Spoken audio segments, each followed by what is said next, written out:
कक्षा 10वीं के सभी विद्यार्थियों को नमस्कार। आप सभी का सेंट एंजल्स पब्लिक स्कूल की ऑनलाइन कक्षा में स्वागत है। हमें उम्मीद है कि आप सब स्वस्थ होंगे और आपसे प्रार्थना भी है कि आप सब लॉकडाउन का पालन करें, अपने घरों में रहें, सुरक्षित रहें। पिछले वीडियो में हमने संपादकीय पत्र को समाप्त किया है। संपादकीय कुछ मुख्य पत्र मैंने आपको कराएं।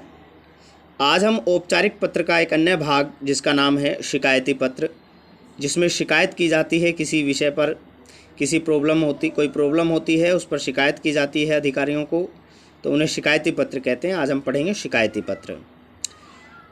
कक्षा 10वीं हिंदी व्याकरण पत्र लेखन शिकायती पत्र। देखिए, किसी विशेष कार्य, समस्या अथवा घटना की शिकायत करते हुए संबंधित अधिकारी को लिखा गया पत्र शिकायती पत्र कहलाता है। इसका स्वरूप प्रार्थना पत्र की तरह ही होता है।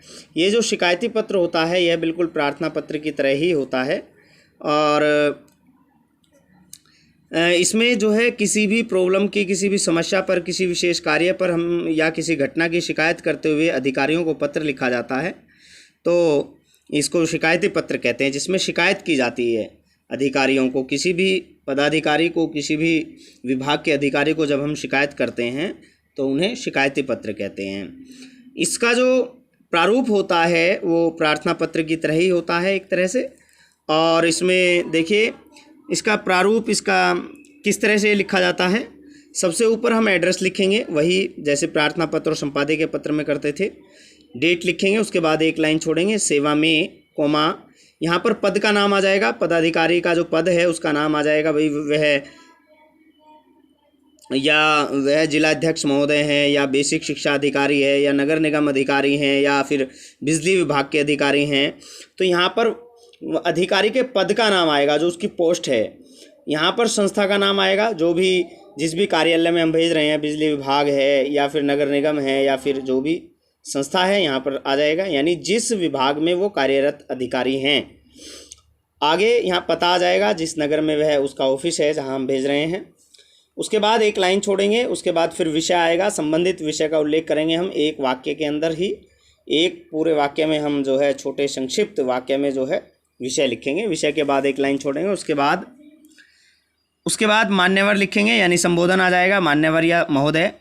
3, 4, 5 लाइनों में जो संक्षिप्त विषय वस्तु है, जिस विषय पर हम पत्र लिख रहे हैं, जिससे संबंधित जिसकी शिकायत कर रहे हैं, तो वह विषय यहाँ पर आ जाएगा 5-6 लाइनों में। उसके बाद धन्यवाद, उसके बाद स्वनिर्देश माने भवदीय आ जाएगा। तो ये शिकायती पत्र का एक प्रारूप था। अब हम एक शिकायती पत्र पढ़ेंगे तो हमें पता चल जाएगा कि शिकायती पत्र कैसे लिखे जाते हैं। देखिए, शिकायती पत्र और औपचारिक या प्रार्थना पत्रों में केवल इतना ही फ़र्क होता है कि यहाँ पे सेवा में के बाद आपको अधिकारी जिसको पत्र लिखना है और विषय वस्तु जो होती है उसमें थोड़ा परिवर्तन आता है और विषय में परिवर्तन आता है। बाकी लिखने का मेथड वही होता है। अपना एड्रेस दिया है, अपना एड्रेस लिखने वाले का पता दिया होता है अगर क्वेश्चन में, तो वही लिखेंगे। नहीं दिया है तो परीक्षा भवन -- स्कूल -- नगर लिख देंगे।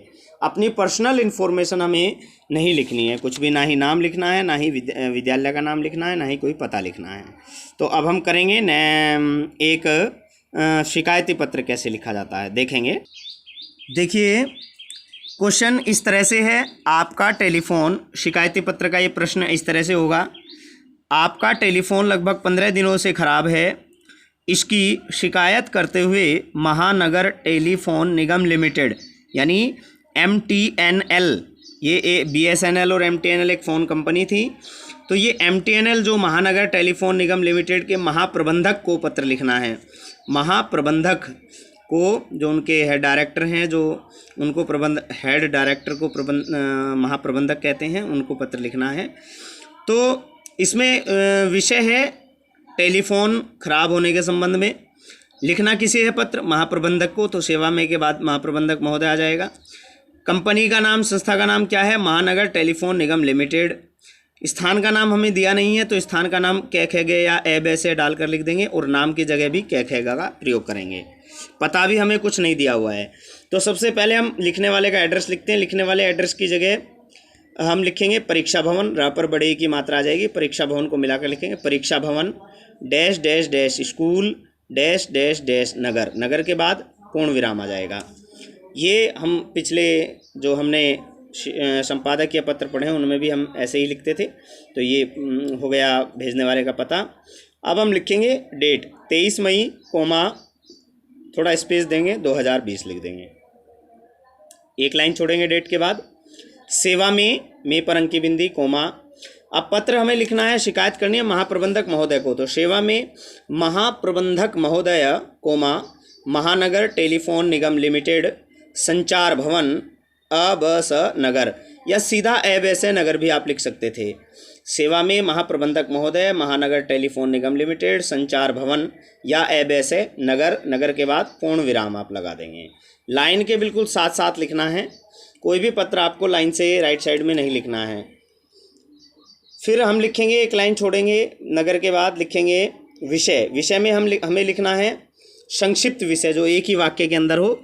जैसे कि क्वेश्चन में यदि हम देखें तो इसमें है कि महानगर टेलीफोन निगम को टेलीफोन ख़राब होने के संबंध में शिकायत करनी है, तो विषय हो जाएगा टेलीफोन खराब टेलीफोन के संबंध में के बाद पूर्ण विराम। विषय में हमेशा छोटा लिखना होता है और उसके बाद हम पूर्ण विराम लगा देते हैं, खराब टेलीफोन के संबंध में, ताकि पढ़ने वाले को विषय पढ़ते ही समझ में आ जाए कि पत्र अच्छा है और पत्र में क्या विषय है।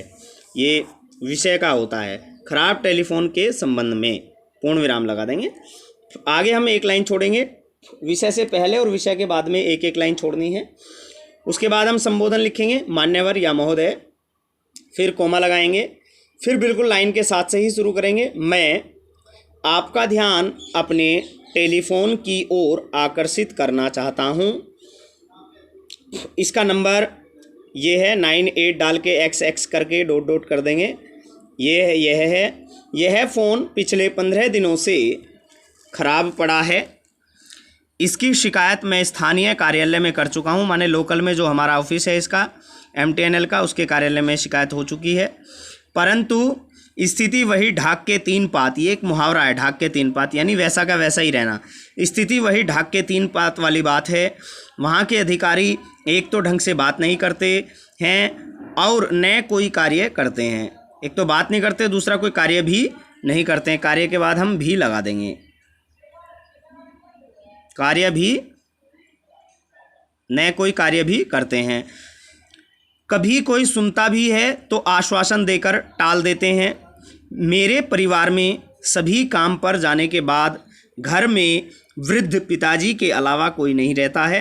कोई आवश्यकता पड़ने पर वे किसी न किसी को फ़ोन के माध्यम से बता तो सकते थे, पर कोई आवश्यकता पड़ने पर वे किसी को फ़ोन के माध्यम से कोई प्रॉब्लम हो जाती है, घर में वृद्ध हैं, बुजुर्ग हैं, तो वो फ़ोन कर सकते थे, पर फ़ोन ख़राब होने से एकमात्र जो सहारा था उनका वह भी छिन गया। तो वैसे देखिए, वैसे भी आजकल फ़ोन कितना ज़रूरी हो गया है यह आप स्वयं भी महसूस करते होंगे।